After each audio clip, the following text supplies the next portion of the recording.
이게 순 우리말이 아니었다고? 대체 왜 그래? 당연히 우리말인 줄 알았는데 외국어인 단어들 탑 6. 왜 그래?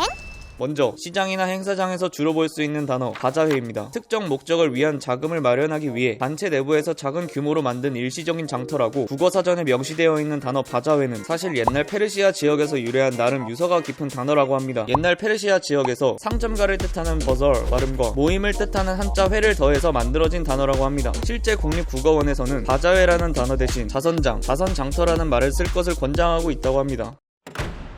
다음 단어는 댐입니다. 계곡이나 하천의 물을 저장하거나 수위를 조절하는 구조물인 댐은 소양강댐, 섬진강댐, 팔당댐 등 지역이나 강 이름 뒤에 붙어 친숙하기도 하고 실제 우리나라 말인 대다를 명사화하여 댐이라 부르는 거라 생각하는 사람들도 많은데요. 댐은 사실 영어 단어 댐으로 어원은 게르만 지역에서 비롯된 것이라고 합니다. 심지어 댐을 대체할 순 우리말도 있는데요. 살면서 한 번쯤 들어봤을 단어 두 개입니다. 앞으로 소양강댐, 섬진강댐, 팔당댐이 아닌 소양강둑, 섬진강둑, 팔당둑이라고 불러야 될 것 같습니다.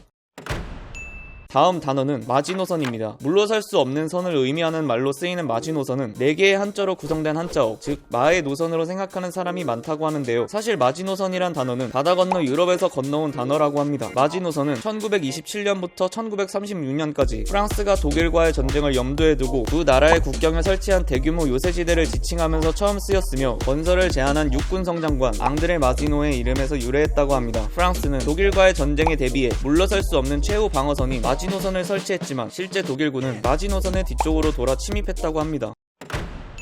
다음은 평소 우리 생활에 친숙한 채소인 피망입니다. 맵싸한 맛과 향, 그리고 은근한 단맛과 아삭한 식감으로 요리 재료로 요긴하게 쓰이는 피망은 사실 일본에서 먼저 피망이라 불리게 됐다고 하는데요. 일본인들이 고추의 프랑스어인 피몽 단어를 피망이라 부르기 시작했고 일제강점기였던 1934년에 우리나라에 처음 들어오기 시작하면서 우리나라 사람들도 자연스럽게 피망이라 부르게 된 것이었습니다. 실제 우리가 피망이라고 부르는 것은 프랑스어로 퐁퐁이라 하며 영어로는 벨 페퍼 또는 스윗 페퍼이라고 합니다. 그리고 하나 더, 피망과 비슷한 파프리카 다들 아실 텐데요. 파프리카는 사실 피망을 가리키는 헝가리어라고 합니다. 고로 파프리카는 피망이라는 사실 혹시 저만 이번에 처음 알았나요?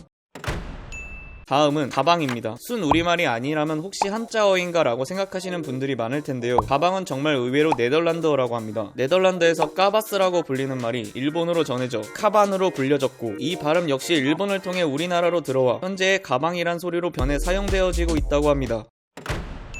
마지막 단어는 바로 인꼬부부입니다. 다정하고 금실이 좋은 부부를 비유적으로 이르는 말인 인꼬부부라는 단어 역시 우리나라에 남아있는 일본어의 잔재였다고 합니다. 인꼬는 앵무새의 일본말로 인꼬부부는 일본어와 한자어 부부가 결합, 잘못된 일본식 표현이라고 합니다. 사실 앵무새도 좋은 금실이나 좋은 사이와는 전혀 무관한 새일 뿐더러 오히려 우리나라에서 부부의 좋은 금실을 얘기할 때 원앙에 비유하곤 했는데요. 실제로 국립국어원에서 인꼬부부를 원앙부부로 순화해서 부르자고 목소리를 냈지만 제대로 홍보가 되지 않아 그 효과는 미비했다고 합니다. 이외에도 빵, 유도리, 노가다, 고구마 등 아직 우리나라에 남아있는 일본어의 잔재들이 많은데요. 언젠가 일본어의 잔재들이 다 사라지는 날이 왔으면 좋겠습니다. 자, 이렇게 단어 인꼬부부를 1위로 선정해보았습니다. 혹시 순위에 이견 있으신가요? 넣어두세요. 왜냐하면 그냥 붙여본 랭킹이거든요.